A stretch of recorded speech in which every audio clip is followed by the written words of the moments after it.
Eu quero fazer uma reflexão rápida com vocês e nós vamos terminar cantando este hino, tá certo? Que foi ministrado. Por favor, o louvor no finalzinho. Suba. O tema da minha mensagem é uma revisão lúcida. Servir a Deus não é uma tarefa fácil. Servir a Deus é uma tarefa desafiadora.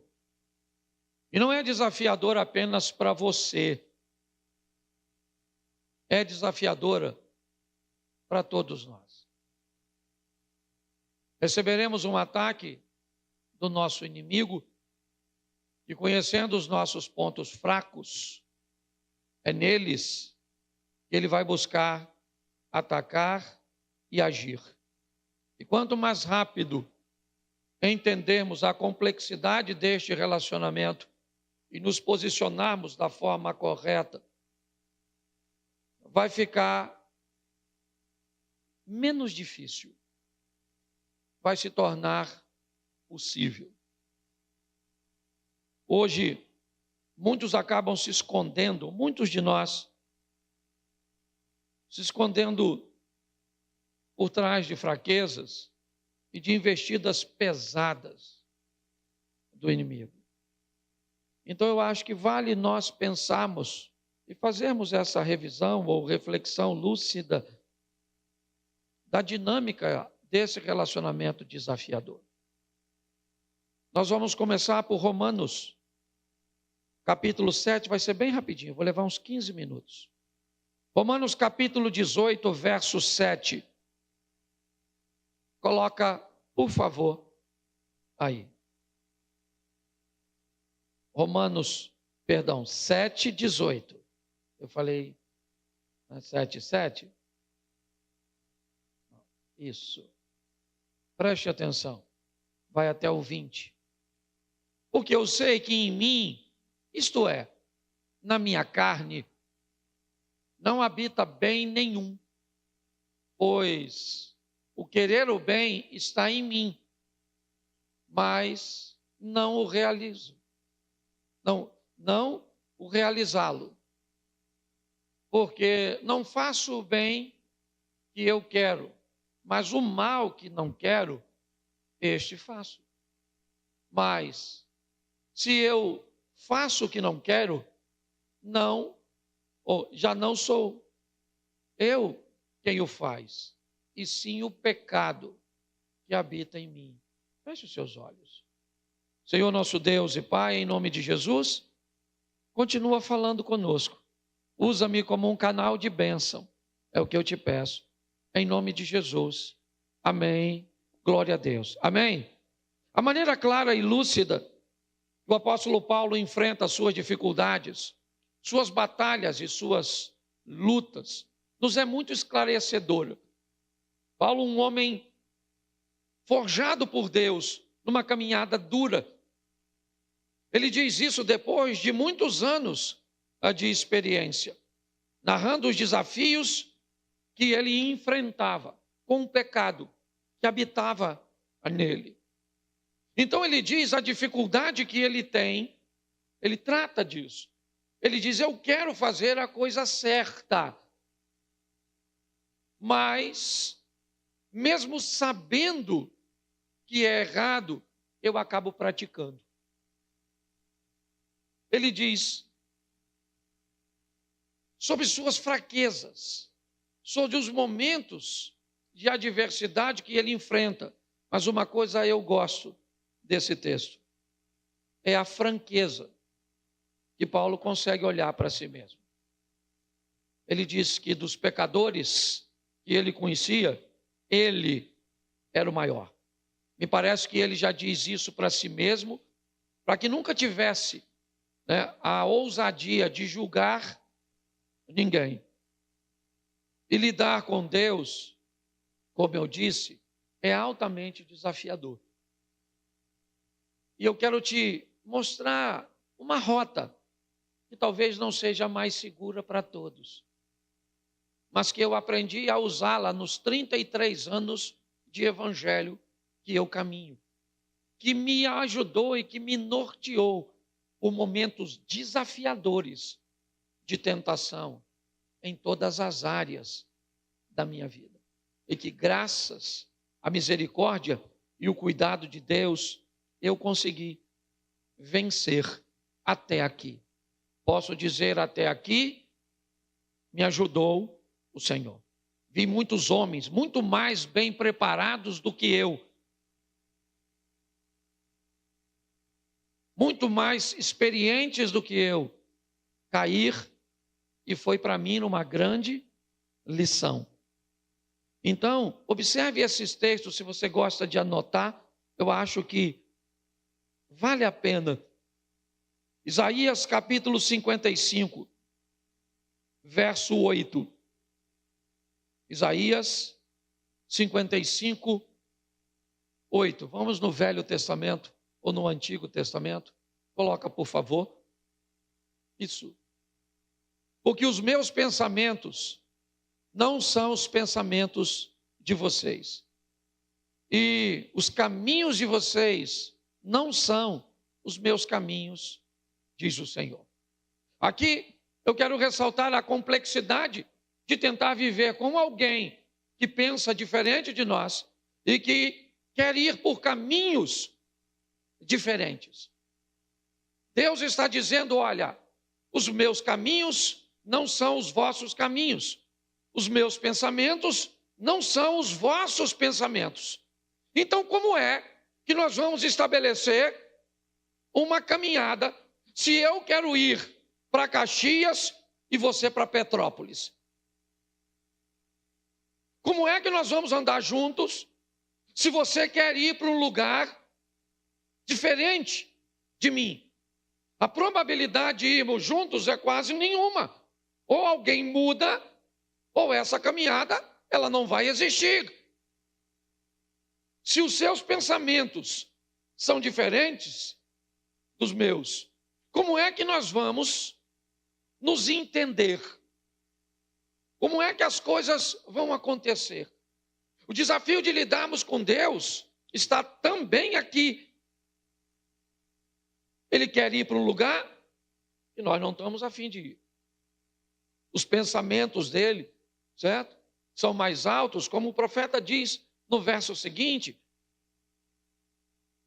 Então alguém que vai ter que mudar. Ou então, esse relacionamento, ele não vai existir. Ou alguém muda e Deus não vai mudar, certo? Ou seja, ou você muda, ou esse relacionamento não será verdadeiro, ele será fantasioso. Ele será apenas uma percepção sua. Você vai achar que caminha com Deus porque vem à igreja. Você acha que caminha com Deus porque você entrega o seu dízimo. Você vai achar que caminha com Deus, certo? Porque você tem uma Bíblia, porque você faz parte de um ministério. Você vai ter a percepção, ela é sua. Talvez as pessoas que caminham perto de você, elas já sabem que isso não é verdade. Elas já reconhecem que isso é uma ilusão sua. Mas você não. Talvez você seja o último a conseguir notar isso. Porque quem descobre para onde você está indo, sabe que Deus não está indo para o mesmo lugar. Quem descobre, certo, as suas ações, já sabe que elas não têm nada a ver com Deus. Então, se eu quero caminhar com Deus, eu preciso de uma forma lúcida entender que eu preciso de mudanças. E se você acha que não pode piorar, coloca o primeiro livro do profeta Samuel, capítulo 17, ou capítulo 16, verso 7, só a parte B. Só o finalzinho, o restante eu vou usar já. Vamos aqui, ó. Finalzinho. Porque o Senhor não vê como vê o homem. O homem vê o exterior, porém o Senhor o coração. O profeta Isaías diz o seguinte: os caminhos do Senhor não são os nossos, os pensamentos do Senhor não são nossos. Certo? Deus está conversando com Samuel e está dizendo: eu não vejo como você enxerga. Eu não vejo como vocês veem. Então, como é que nós vamos andar firmes com alguém que quer ir para um caminho diferente e eu não estou a fim de ir, certo? Que pensa diferente de mim e que a visão dele é diferente da minha. Viver e sobreviver a isso será um grande desafio para todos nós. Mas a parte A desse versículo, ela ainda é pior. Porém, o Senhor disse a Samuel: não atentes para a sua aparência. Olha o que Deus está dizendo para Samuel. Não atente para a aparência. Cuidado. Cuidado como as coisas se parecem. Cuidado como elas vão se apresentar para você. Quando Samuel chega à casa de Jessé, e me parece que ele não está nem falando de Davi, ele está falando do homem mais belo que se tornou rei. Do ombro para cima, Saul era o homem mais bonito. A aparência dele se sobressaía aos demais. E é isso que ele está falando. Quando ele diz: não atente para a aparência, porque se dependesse de Samuel, o rei de Israel seria Eliabe. Se Deus não intervisse, quem ia ser rei não era Davi.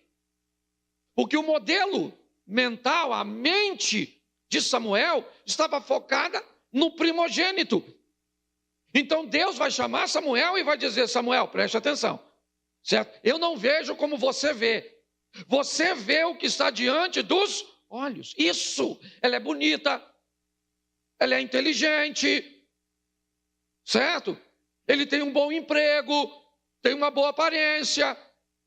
Você está entendendo? As pessoas estão encantadas com a aparência das coisas e como as coisas se embalam ou são embaladas. E aí, quando elas chegam em casa, lembra quando eu contei a história da greve dos garis? Tem alguém aqui que não ouviu essa história? Levante a mão. Isso, um grupo grande. Deixa eu falar para vocês.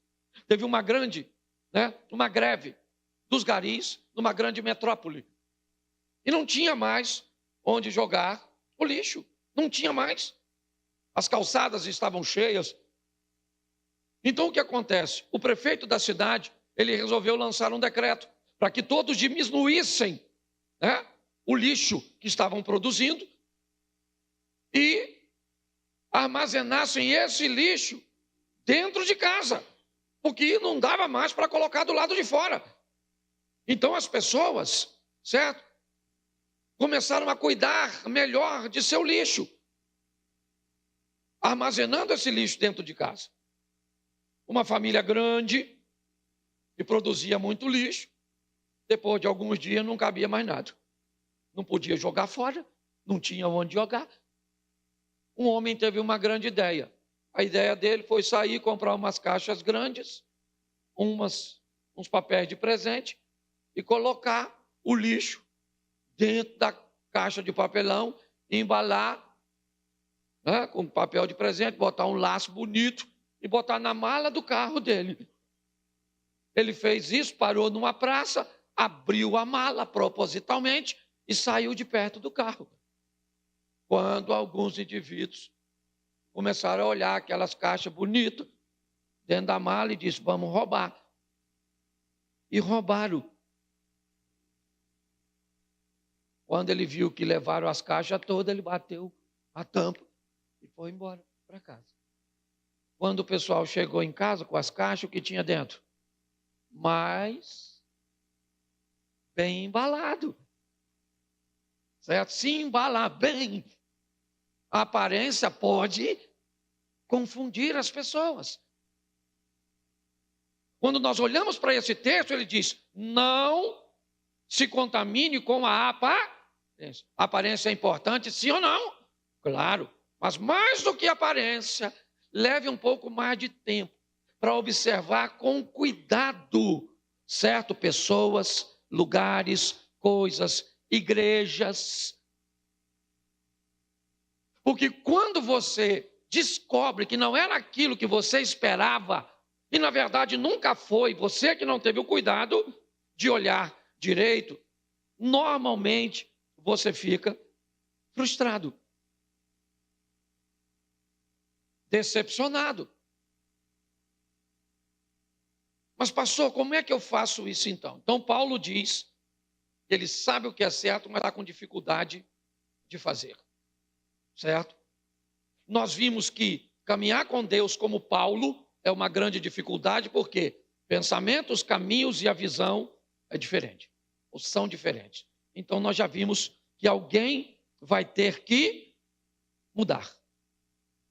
E aí nós vamos usar 2 versículos aqui. João capítulo 3, verso 3. João capítulo 3, verso 3.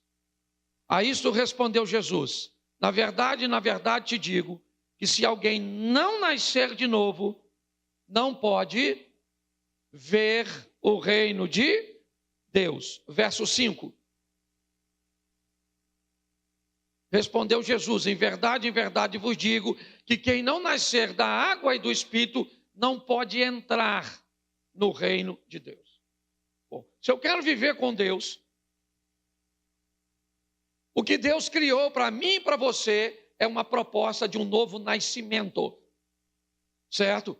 O nascer simbólico de uma lavagem de purificação, que é o batismo, e para os judeus e para eles, não só para eles, mas para muitas outras nações, isso fazia muito sentido para eles, aqueles banhos de purificação. Mas mais do que sair da água, era receber o Espírito Santo, que esse Espírito, e o apóstolo Paulo fala muito sobre isso, ele é aquele que viabiliza a possibilidade do pecador conseguir mortificar a carne, sobrevivendo os ambientes de tentação. É isso. Se você não nascer de novo, quer do batismo, quer da comunhão com o Espírito Santo, você não vai conseguir vencer o desafio para se santificar. Pastor, então me diga aí, como é que eu faço isso? Então vamos lá. Eu peguei um caminho simples. Você quer ser santo? Pastor, ninguém é santo. A palavra santo aqui não fala de perfeição. Fala de diminuir a margem de seus erros, sendo amanhã uma versão melhor de você ontem. Sendo alguém capaz de que as pessoas que olhem para você descubram que você melhorou, que entrou alguém na sua vida que fez com que você se tornasse melhor. Então vamos lá.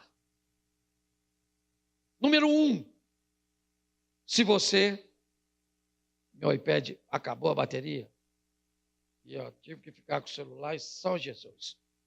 Mas vai. Repita comigo. Ou melhor, fala para quem está do seu lado. Diga assim: fique atento ao ambiente de tentação. Isso. Tiago capítulo 1, verso 14, coloca na tela. Fique atento ao ambiente de tentação. 1,14 de Tiago. Isso. Ao contrário, cada um é tentado pela sua própria, quando esta o atrai, isso. Deixa eu falar uma coisa para você. Olhe bem. Todo mundo é tentado quando é atraído, em algumas traduções, engodado pela sua própria concupiscência. Aí vai descrever um caminho. Mas você sabe o que é que te tenta? para te afastar dos caminhos do Senhor. Descubra o seu ambiente de tentação. Não vou pedir para você levantar amanhã. Tem gente que é tentado por sexo. Tem gente. Tem uns homens que não podem ver uma dona gostosa. Que os caras entram em modo conquistador. Eu já falei isso aqui, eu tenho um amigo. Que eu estou conversando com ele, o cara está assim, ó. Se chegar uma mulher bonita, mostra o celular, estufa o peito, fala que vai viajar, sacode a chave. Parece um Transformers. Certo? O cara entra em modo, não aguenta. Certo? Por quê? Porque ele é macho. Meu filho, tem macho assim pra caramba, que gosta de mulher aqui. Tem uns caras aqui que até o lado feminino dele é lésbica. O cara é macho em todas as instâncias. Gostou, né? Os caras mais velhos assim, macho. Entendeu? Então, o que você tem? Você tem 3 ovos? É isso? É 3 testículos? Ovo não, que ovo é galinha. Perdão. Certo? Mas é verdade, tem uns caras que acham que é mais, porque não sei o quê, porque eu não aguento. Não, esse é o seu ambiente de tentação. Quer ver? 3 caras estavam conversando para subir um monte para fazer uma oração. Chegaram lá no monte, os confiados 3, resolveram orar um pelo outro. Ah, vamos fazer uma oração aqui, rapaz, porque o negócio está difícil. Fala aí, qual o seu problema? Ele falou, eu não vou falar não, pô. Meu problema é meu problema, pô. Pô, mas é só para nós orar, pô. Fala aí, poxa. Vou falar a verdade para você, meu problema é mulher, mano. Não posso ver uma mulher que eu fico doidinho. Fico doido. Falou, nós vamos orar, rapaz. Espírito da pombagira, sai de você. Essas coisas terríveis. Deus vai te dar graça. Fala você. O outro falou assim, eu não. Vou falar não, mano. Deixa o troço quieto. O cara falou, mas eu já falei. Agora fala. É para falar mesmo? É. Não posso ver um homem. Eu vejo um homem, arrepio todo, fico doido. O outro falou, irmão, vamos orar por você, que Deus te abençoe aí, te dê uma direção. O terceiro falou assim, eu não vou falar não. Eu não vou não. Nem adianta que eu não vou. O outro falou, nós 2 falamos. Então agora você vai falar. O cara falou, é para falar, então eu vou falar. Eu estou doido para sair daqui e contar para todo mundo. Rapaz, a minha fraqueza é fofoca. Você está rindo, mas é sério, cada um tem o seu. Entendeu? Então descubra qual é. Tem cara que tem problema com droga, tem casa com sexo, tem gente que tem problema com gente abusada. Se você tem problema com gente abusada, você acha que o diabo vai botar perto de você? Gente abusada. Sim ou não? Sim, você tem problema com mulher. O diabo vai botar uma mulher. Que tipo? O seu tipo. Porque homem novo, mulher tem tipo. Os mais antigos só tem um tipo de mulher, viva. Certo? Então é importante as pessoas. Eu vou jogar esse celular longe. Você consegue entender? Então você tem que descobrir o seu ambiente de tentação. Onde é o seu ambiente de tentação? Descubra qual é a sua fraqueza. Eu não tenho nenhuma. Então vai, super-homem. Vai embora. Se você não tem nenhuma. Está faltando para você, eu te dou umas 2. O que é difícil para todo mundo. Certo? E eu gosto muito da frase que diz, quem fala de fraqueza não fala de fracasso. Encare. Você está entendendo? Qual é o seu problema? É bebida, é droga, é sexo, é fofoca, é mentira, certo? É preguiça. Eu não sei. Certo?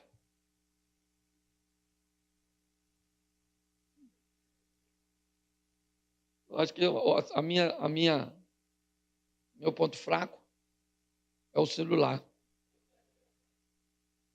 Certo? Segundo texto. Salmo 1, verso 1. Diga bem alto para quem está do seu lado. Suas companhias podem mostrar seu futuro. Isso aí. Bota aí, Salmo 1. Vamos lá.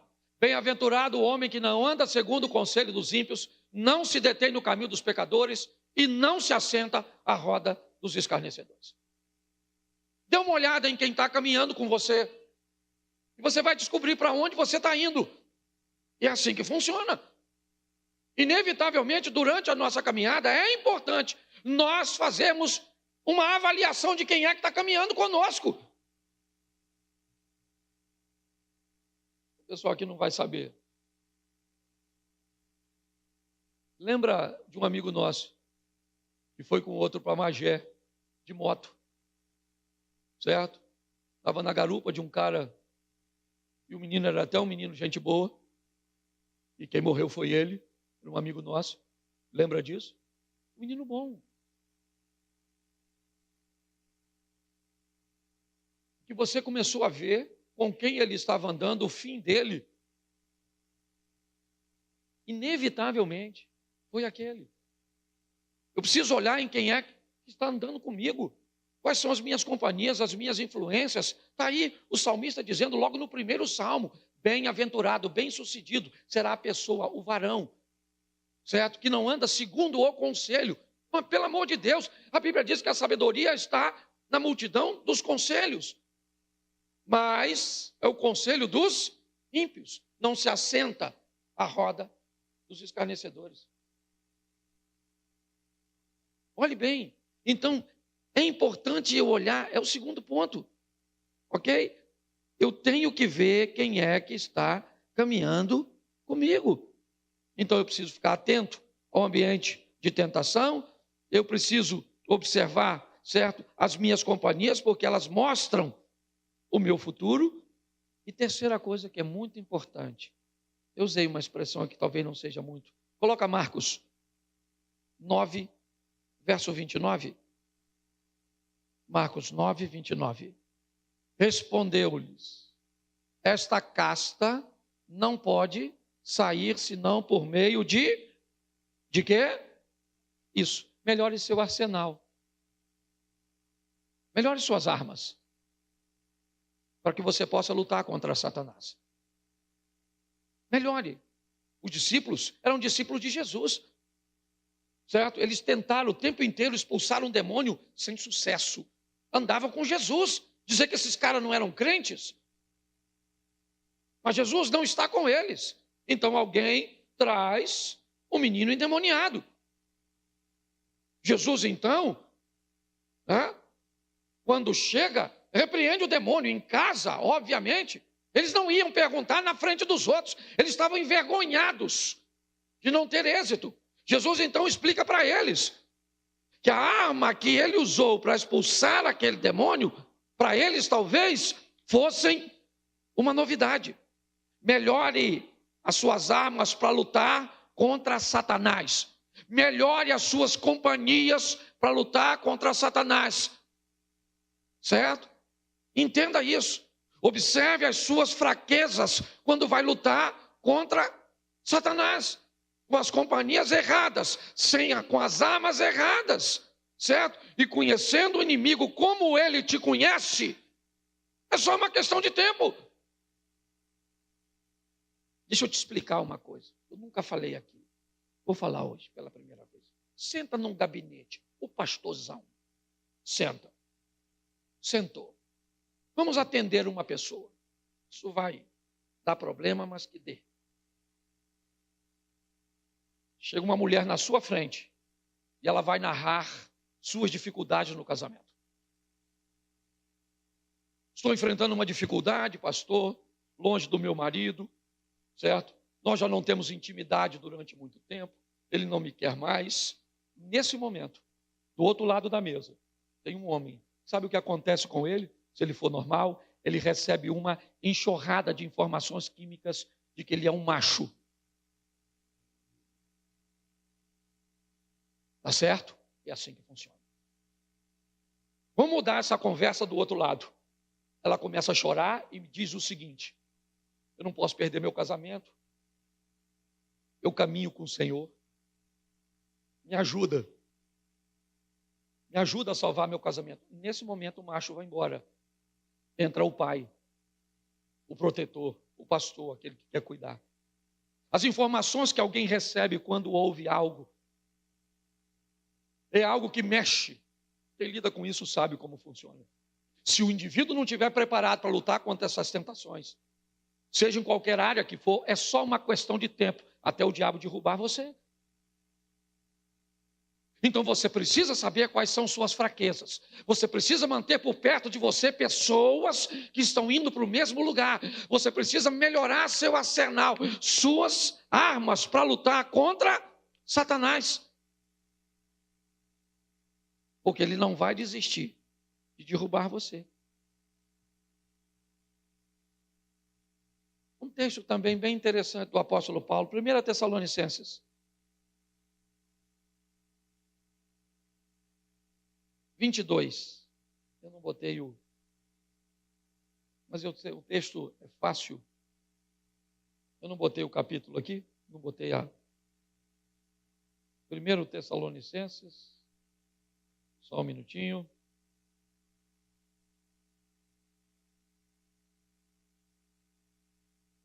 Isso.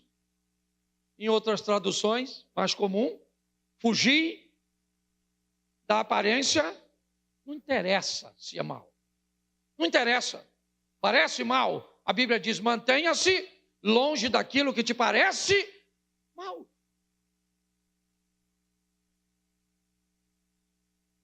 Olha só. Cria um ambiente. Não, eu vou agora carnaval, eu vou estar perto de determinadas pessoas. Não, se eu me coloco no alcance, eu saio do alcance do inimigo. Parece mal? Parece mal, eu não sei se é mal ou não, mas está parecendo. Então não brinque, o que está em jogo é a sua vida. Se eu começo a fazer isso, as coisas começam a se tornar um pouco mais leve. Parece mal, parece mal. Então, para mim não serve. Eu vou me manter longe, fora do alcance.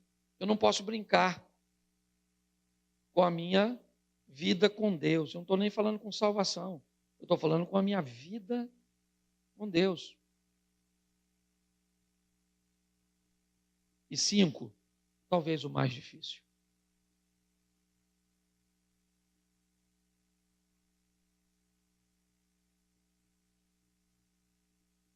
Primeira Coríntios, capítulo 13, verso 3.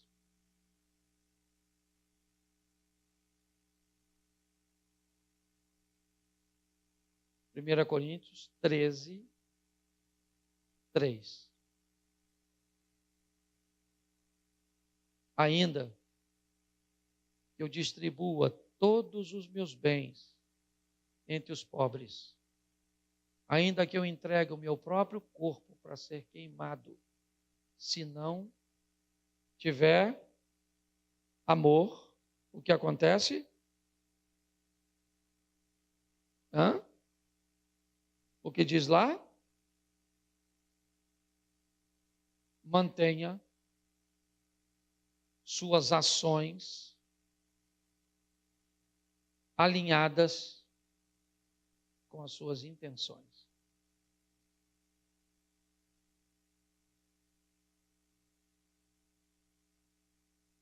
Observe por que você está fazendo.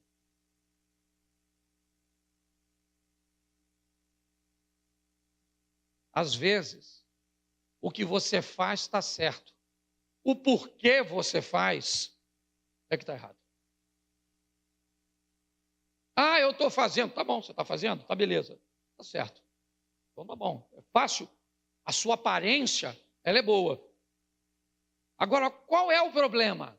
É o que você quer com aquele feito. Esse texto é um texto muito importante. Ele diz, ainda que eu pegue todos os meus bens. Lembra? Ananias e Safira levando os seus bens. Qual era o problema dessa passagem? É que no momento do agir do Espírito Santo, naquele momento, naquele momento, as pessoas eram movidas pelo Espírito Espírito Santo para levar aos pés dos apóstolos, certo? Tudo o que tinha. Entendeu? Naquele momento. Com isso as pessoas ganhavam respeito. Com isso as pessoas ganhavam notoriedade. Tinha alguém que queria fazer a mesma coisa. O que é que ele queria? Entregar tudo? Não! Ele queria ganhar a mesma notoriedade. Porém, eles não estavam prontos para fazer a mesma coisa.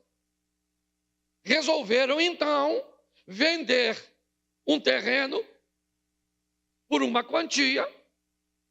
E como todo mundo levava tudo, eles decidiram, em comum acordo, levar só a metade. Tinha algum problema, sim ou não? Não. Era só chegar lá e dizer: apóstolo Pedro, eu vendi meu terreno por 50 mil, mas eu e meu marido estamos precisando de 25. Trouxemos aqui os outros 25 e está tudo certo. Mas se eles fazem isso, eles não iam ter o que eles estavam querendo, porque eles não estavam querendo, certo, fazer o que todo mundo estava fazendo, por um simples motivo. Não estava errado. Só que o Espírito Santo não moveu eles para fazerem, ou não os moveu. Não tinha nada de errado. Ele simplesmente estava no mesmo lugar, o Espírito estava agindo em algumas pessoas, mas não agiu neles. Então, se não agiu, não faça. Eles foram lá, entregaram, ficaram quietos. Pedro olhou para ele e disse: o que encheu o seu coração, Ananias? Vendendo a propriedade não era tua, cara, ficava com o dinheiro todo para você. Você não veio aqui mentir a homens, você veio mentir ao Espírito Santo, e ele morre na hora, e depois morre a mulher. Motivação. Deus olha para isso. O que te move? O que te move? Deus sabe que você não é perfeito, mas o que está te movendo a vir para a igreja? Preste atenção, vamos para a igreja domingo. Por quê? Porque é dia de culto, gente. Domingo não é dia de culto? Então o que eu vou na igreja? Eu vou para a igreja porque é dia de culto. Mas o que te move? Não me move. Eu vou. É muito mais do que isso. A mulher está derramando unguento nos pés de Jesus. Um dos discípulos diz o quê? Que desperdício. Vendendo isso aí, dava um bom dinheiro para alimentar os pobres. Mas o João disse o quê? Eu conheço o Judas. Ele não estava preocupado com os pobres. O que ele queria era o caixa com muito dinheiro, que era para ele poder roubar. Quem olhava a intenção de Judas, ela parecia, ou pelo menos a ação dele, mas a intenção não. Eu não estou pedindo você para avaliar ninguém. Que essa palavra primeiro é para mim. Sabe, para quê? Para que tudo isso? Para quê? Para quê? Para onde eu estou indo? Para quê? Para quê? Qual é a intenção do meu coração? Tá certo? É comigo que eu estou falando. Essa é uma palavra que falou comigo. Para onde é que eu estou indo? Por que eu estou fazendo tanta coisa como eu estou fazendo?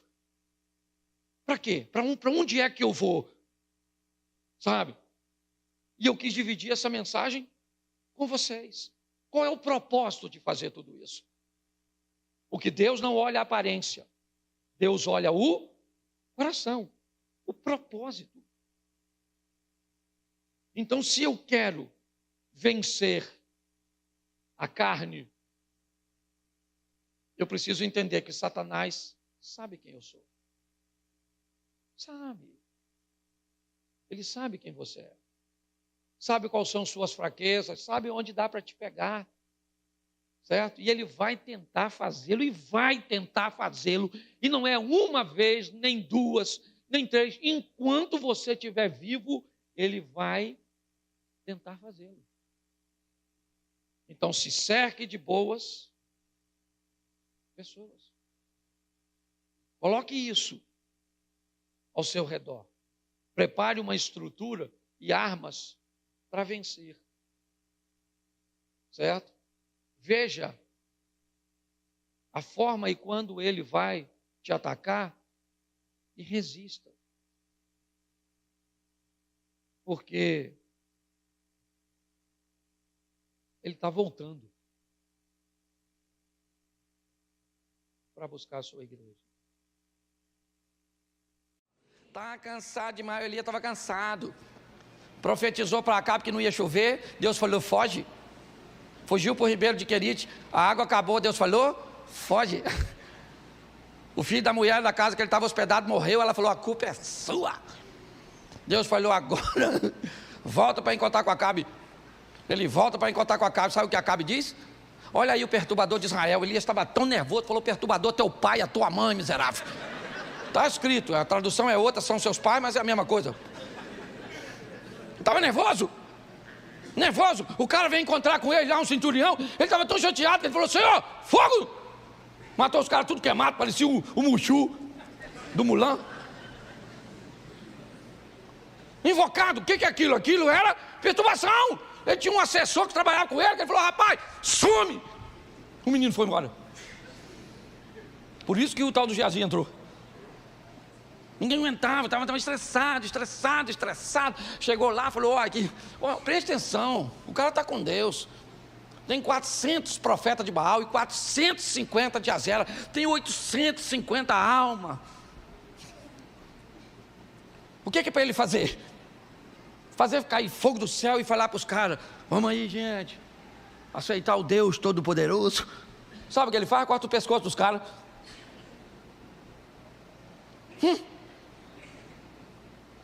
Tá pior que chefe de grupo de extermínio. O cara é crente. Só que ele está tão cansado que Jezabel, aquela mulher que eu falei no começo, ela falou assim, amanhã, essa hora, avisa o Elias que ele vai ser igual um dos profetas do papai que ele matou. Eu mato ele. Elias saiu correndo. Falou, nossa, que mulher perigosíssima. Pô, o cara que mata 450, ou melhor, 850 homens, e sai correndo de uma mulher, o que ele tem? Cansaço. Entra dentro de uma caverninha e fica lá. Por que o senhor não me mata? Deus deve ter pensado, Jezabel quer te matar, se você quer morrer, volta lá.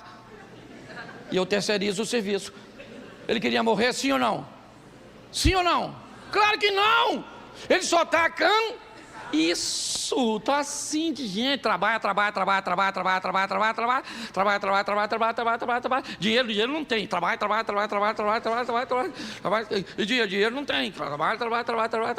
E dinheiro, cadê o dinheiro? Isso, dinheiro, parece que você trabalha e os outros o dinheiro vai para algum lugar, no submundo do crime. Aí é lógico o estresse.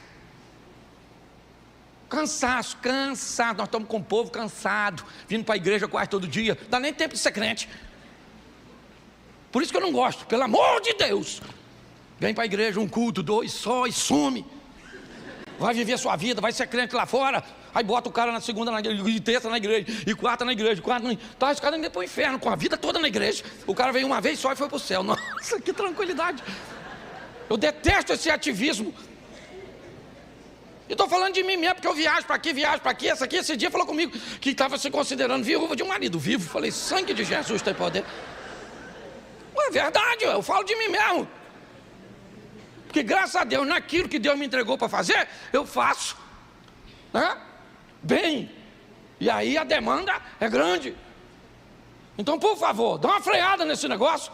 Porque o cansaço está matando as pessoas, matando. Você nem precisa de um grande problema. Note que o cara mata aquele montão de homem e está tão cansado que tem medo de uma mulher. É como se você vencesse um gigante hoje e saísse correndo de um anão amanhã. Porque ele está Aproximadamente 9.000 anos depois, os 2 filhos desse cara, pelo menos os 2 descendentes dele, são os mais ricos da face da terra. Judeus, descendentes de Isaac, eu vou mostrar a você, e árabes, descendentes de Ismael. Segura essa, Se continuar do jeito que está, a Europa já já será toda muçulmana. Porque enquanto o europeu tem 1, 2 filhos nenhum, eles chegaram lá e estão tendo de 5 a 7. Já tem país que não muda mais, você sabe que há um índice que mostra tudo isso. Mas aí eu comecei a me perguntar, eu falei, cara, que pai é esse? Que pai é esse que pega seus 2 filhos e consegue colocar seus 2 filhos numa classe, primeiro, 2 monoteístas, que só adoram um Deus, que no fundo acaba sendo o mesmo, porque Jeová, certo? É o mesmo Alá, só visão distorcida, né? De um para o outro. Tudo que nós pensamos ser sobre Isaac, eles pensam ser sobre Israel. Eu estava nos Estados Unidos pregando numa igreja e tinha o pai de um amigo que ele é muçulmano, mas ele foi na igreja para me ver pregar, e eu falei, cara, eu vou pregar sobre Ismael. Preguei sobre Ismael, preguei sobre Isaac, preguei, ele falou, meu filho, você pregou muito bem, só que está errado. O filho da promessa é Ismael. Ele que é o primogênito, que ele nasceu primeiro. Você sabe o que é primogênito? Eu falei, sei, senhor. O que nasce primeiro, ele disse que qual que nasceu? Isaac ou Ismael? Eu falei, Ismael. Então ele falou comigo, então qual é o primogênito? Eu falei, Ismael. Mas depois eu falei, isso aí é outra coisa, deixa quieto. Mas não discuti com ele.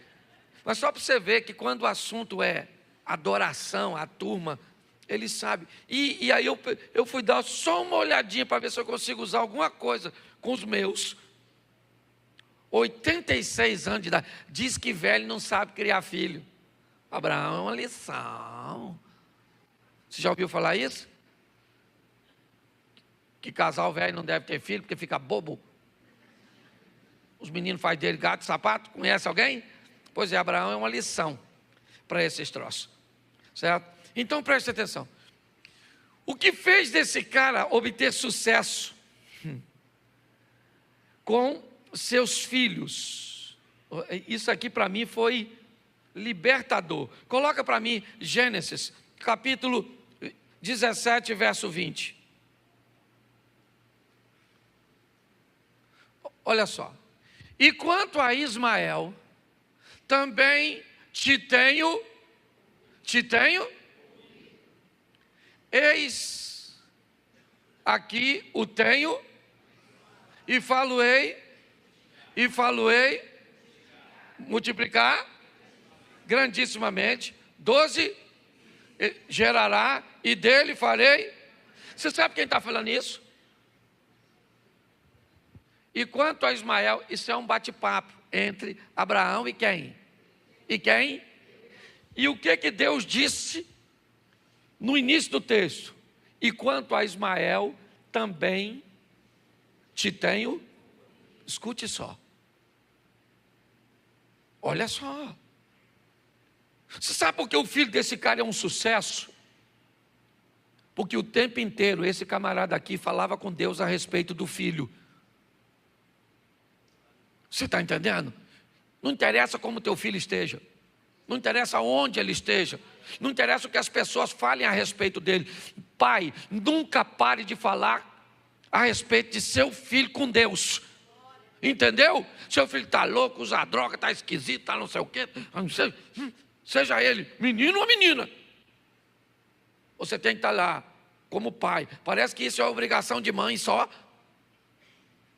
Mãe que tem que orar, ora por esse menino, ora por esse menino.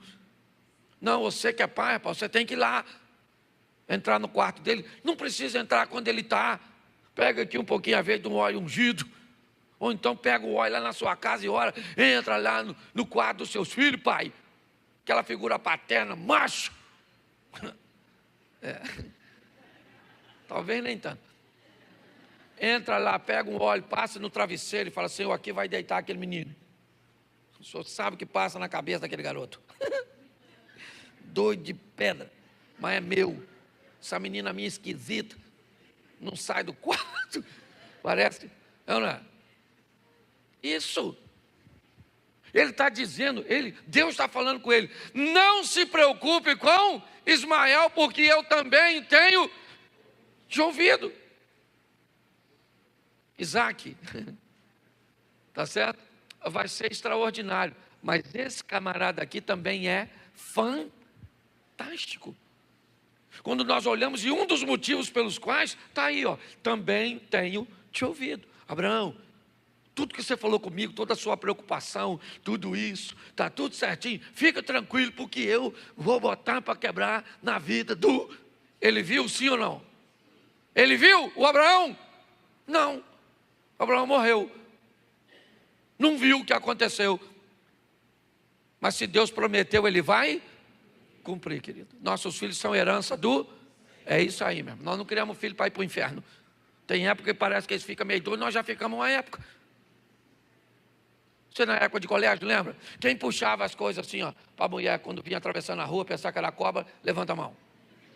Aí. Apertava a campainha, porque isso eram os nossos pecados. Nossas bagunças era essa, é ou não é? Apertava o quê? A campainha, e ó, corria, sim ou não? Sim. Nós fomos numa palestra, vimos o cara falar que comprou suco para jogar na caixa d'água da escola. Esse já era um estágio mais avançado. Alguém queria fazer mal para o número maior de gente, ou não? Mas não. Nossos filhos, nós também já fomos terríveis, sim ou não? Só que eram uns terríveis diferentes. Hoje os meninos... né, nós éramos terríveis estilo Roberto Carlos. Eles hoje são estilo The Walking Dead. É ou não é verdade? É uma versão atualizada. Os meninos meio zumbizão. É assim que funciona, esquisitão. Mas são nossos. E são amados, amém? Então nós temos que orar, está aí. O camarada orava e falava, Senhor, abençoa os meus. Eu quero que os pais fiquem de pé agora. Esse negócio de só falar, chega em casa, você não faz. Ah, fica em pé aí agora, onde você está. Levanta a mão em direção à sua casa. Sua casa, aí onde é a casa? A minha está para lá, ali, ó. Isso. Diga comigo, homens. Eu abençoo a minha casa, o meu casamento e os meus filhos. Eles são herança do Senhor. E nenhum deles vão se perder. Em nome de Jesus. Amém. É isso aí, está ligado?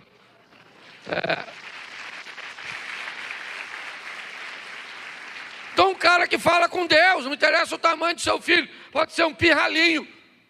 Hoje meu neto estava lá deitado, estava lá, menino, você é macho?